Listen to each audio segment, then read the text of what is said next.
नमस्कार, मी पवन मुंदडा. आजपासून मी यूट्यूब चॅनलवर रोज तुमच्यासाठी एक संस्कृतचा नवीन व्हिडिओ अपलोड करत जाणार आहे.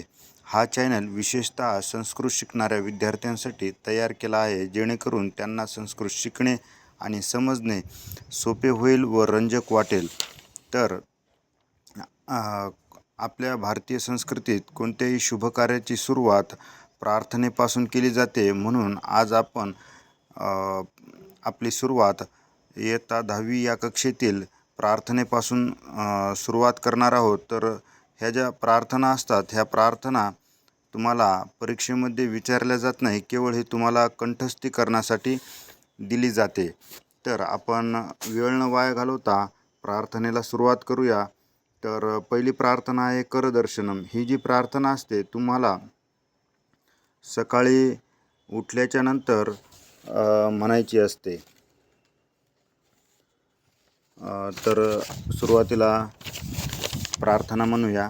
कराग्रे वसते लक्ष्मी, करमध्ये सरस्वती, करमूल्ये तू गोविंद, प्रभाते करदर्शनम. आता याचा अन्वय पाहूया. कराग्रे वसते लक्ष्मी म्हणजेच आपल्या हाताच्या अग्रभागावर, आपल्या हाताच्या टोकावर साक्षात देवी लक्ष्मी निवास करते. करमध्ये सरस्वती, आपल्या हाताच्या मध्यभागी भगवती सरस्वती ही निवास करते. करमूल्ये तू गोविंद, आपल्या हाताच्या मनगटावर साक्षात भगवान श्रीकृष्ण हे निवास करतात. प्रभाते करदर्शनम, त्यामुळे आपण सकाळी उठल्या उठल्या आपल्या हाताचे दर्शन घ्यायला पाहिजे, जेणेकरून आपल्याला ह्यांचा आशीर्वाद प्राप्त होईल. त्यानंतर दुसरी प्रार्थना आहे ती क्षमा प्रार्थना आहे. ही प्रार्थना ही भूमातेसाठी आहे. कारण की आपण जर आपल्या भारतीय संस्कृतीत कोणालाही जर लात लागली तर आपण काय करतो, त्यांच्या पाया पडतो किंवा क्षमा याचना करतो. आणि भूमातेवर तर आपण क्षणोक्षणी पावलोपावली पाय टाकतच चालतो. त्यामुळे आणि आपल्याकडे त्यासाठी पर्याय नसतो, परंतु आपण पहिला पाय टाकण्याच्या अगोदर आपण भूमातेला क्षमा याचना करायला पाहिजे. तर प्रार्थना म्हणूया. समुद्रवसने देवी, पर्वतावली भूषिते, विष्णुपत्नी नमस्तुभ्यं, पादस्पर्शम क्षमस्व मे. आता याचा अन्वय पाहूया. समुद्र वसने देवी, ज्याचे समुद्र हे वस्त्र आहेत अशी देवी, अशी भूमाता. पर्वतावली भूषिते, जिचे आभूषण हे पर्वतांचे आहे अशी भूमाता. विष्णुपत्नी नमस्तुभ्यम, ह्या विष्णुपत्नीला माझा नमस्कार आहे. पादस्पर्शम क्षमस्व मे, माझे पाय लागल्याबद्दल, माझे जे पाय आता तुझ्यावर जे टेकणार आहेत त्याबद्दल मी तुझी क्षमा मागतो. आता तिसरी प्रार्थना आहे ती म्हणजे सूर्यनमस्कार. जर तुम्ही सूर्यनमस्कार जर रोज करत असताल, सूर्यनमस्कार घालत असताल, तर ते सूर्यनमस्कार घालण्या अगोदर ही प्रार्थना म्हणायची असते.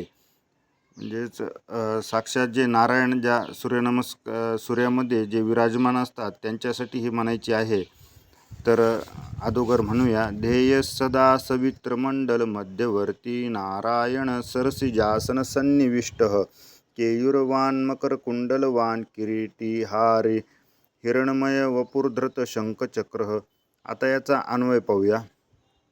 सवित्रमंडल मध्यवर्ती म्हणजेच सूर्यबिंबाच्या मध्यभागी, नारायण सरसिजासन सन्निविष्ट, म्हणजेच सरसिजासन सन्निविष्ट म्हणजे काय की कमळाच्या फुलावर जे विराजमान आहेत,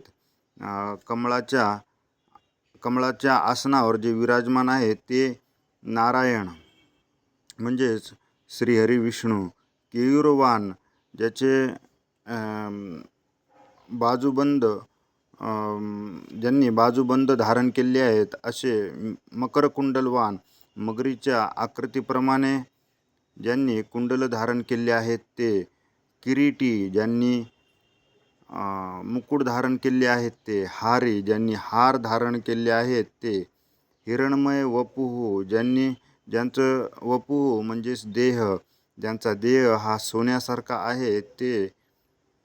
धृत शंख चक्र, ज्यांनी शंख आणि चक्र धारण केले आहेत ते ध्येय सदा त्यांचे नेहमी ध्यान केलं पाहिजे, चिंतन केलं पाहिजे. तर पूर्ण श्लोकाचा असा अर्थ होतो की सूर्यबिंबाच्या मध्यभागी कमळाच्या आसनावर बसलेल्या सोन्यासारखे तेजस्वी शरीर असलेल्या मुकुट, हार, बाहुभूषणे आणि मकरकुंडले घातलेल्या व शंख चक्र धारण केलेल्या नारायणाचे नेहमी ध्यान करावे. आता त्यानंतर आहे भोजन मंत्र. हा मंत्र जेवण करण्या अगोदर तुम्हाला म्हणायचा आहे. तर अगोदर प्रार्थना म्हणूया.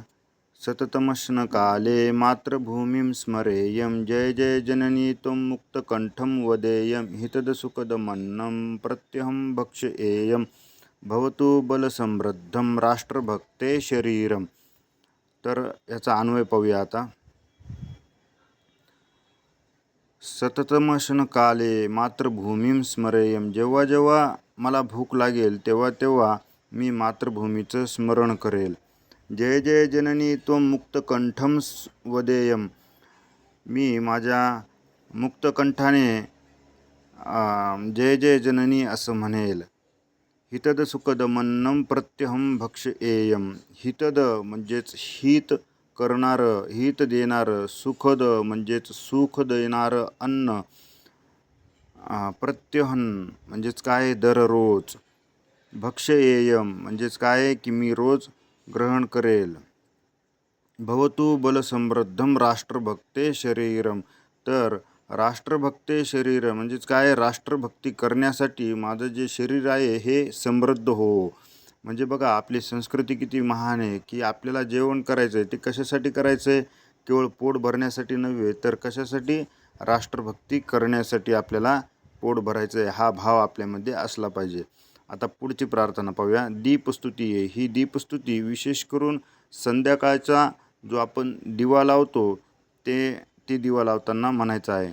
दीपज्योतिः परब्रह्म दीपज्योतिर्जनार्दन दीपो हरति पापानि संध्यादीप नमोस्तुते. तर दीपज्योती ही कोण आहे, ही साक्षात परब्रह्म आहे. दीपज्योतिर्जनार्दन, दीपज्योती कोण आहे, जनार्दन आहे म्हणजेच केशव नारायण आहे. दीपो हरति पापाने, दीप काय करतो, हे आपल्या पापांचं हरण करते. संध्यादीप नमोस्तुते, तर अशा संध्यादीपाला मी नमस्कार करतो. आता शेवटचा असतो मंत्र तो शांती मंत्र असतो. ओम पूर्णमदः पूर्णमिदं पूर्णात् पूर्णमुदच्यते पूर्णस्य पूर्णमादाय पूर्णमेवावशिष्यते. ओम पूर्णमदः म्हणजेच पूर्णमिदं, हे पूर्णमदः म्हणजेच काय, हे पूर्ण म्हणजेच परब्रह्म आहे. पूर्णमिदं पूर्णात पूर्णमुदच्यते, ह्या पूर्णापासूनच पूर्ण असं जग विश्व हे तयार झालेलं आहे. पूर्णस्य पूर्णमादाय, आणि ह्या पूर्णापासून जर पूर्ण पण काढून घेतलं तर काय शेष राहतं आहे, पूर्णमेवावशिष्यते, पूर्ण शेष राहतं म्हणजे कमी काहीच होत नाही. तर असे भगवंताची लीला असते. तर आज आपण 1 2 3 तर असे 6 आपण प्रार्थना बघितलेली आहे. करदर्शनम, क्षमा प्रार्थना, सूर्यनमस्कार, भोजन मंत्र, दीपस्तुती, शांती मंत्र. तर आजच्या पाठासाठी एवढंच आहे. उद्या पुन्हा भेटूया एका नव्या व्हिडिओसोबत. तो